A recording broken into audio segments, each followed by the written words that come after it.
రాజధాని అమరావతిపై ఏపీ సర్కార్ full focus పెట్టింది. 2 ఏళ్లలో మొత్తం పనులు పూర్తి చేయాలని టార్గెట్ పెట్టుకుంది. ఇది చూస్తే వాస్తవ పరిస్థితి అందుకు భిన్నంగా ఉంది. రైతుల్లో కొందరి నుంచి వ్యతిరేకత వస్తుంది. మరోవైపు విపక్ష నేత కూడా సమయం దొరికినప్పుడల్లా పంచు డైలాగులు వేస్తున్నారు. అమరావతి రాజధానికి సంబంధించి భారీ ప్రణాళికలు సిద్ధం చేస్తోంది ఏపీ సర్కార్.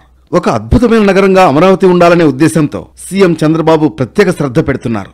ఏ విషయంలోనూ ఎట్టి పరిస్థితుల్లో రాజీ పడకూడదని ముందుకు వెళుతున్నారు ఆయన.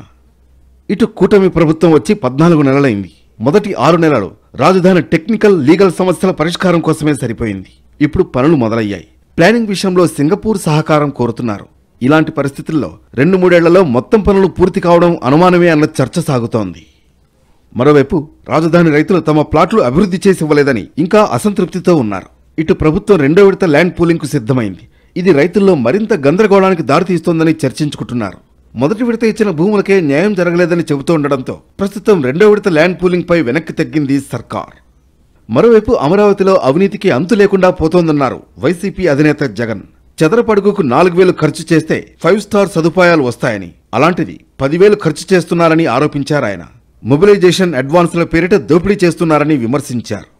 అమరావతి మామూలుగా 4,500 రూపాయలు కడితే బ్రహ్మాండమైన హైదరాబాద్, బెంగళూరు లాంటి ప్లేస్లో కూడా 5 స్టార్ లాబీతో ఫ్లాట్లు నిర్మాణం 4,500 రూపాయలు పెడితే బ్రహ్మాండంగా కడతారు. అమరావతిలో కాస్ట్ ఆఫ్ కన్స్ట్రక్షన్ 10,000. కళ్ళ ముందరనే మొబిలైజేషన్ అడ్వాన్స్. ఇంతకు ముందు లేదు మొబిలైజేషన్ అడ్వాన్స్. ఇప్పుడు మొబిలైజేషన్ అడ్వాన్స్ ఇస్తున్నారు. అంటే పనులు చేయక మునిపే 10% మొబిలైజేషన్ అడ్వాన్స్. మొబిలైజేషన్ అడ్వాన్స్ 10% ఇస్తున్నారు. అందులో 8% తీసుకుంటా ఉన్నారు.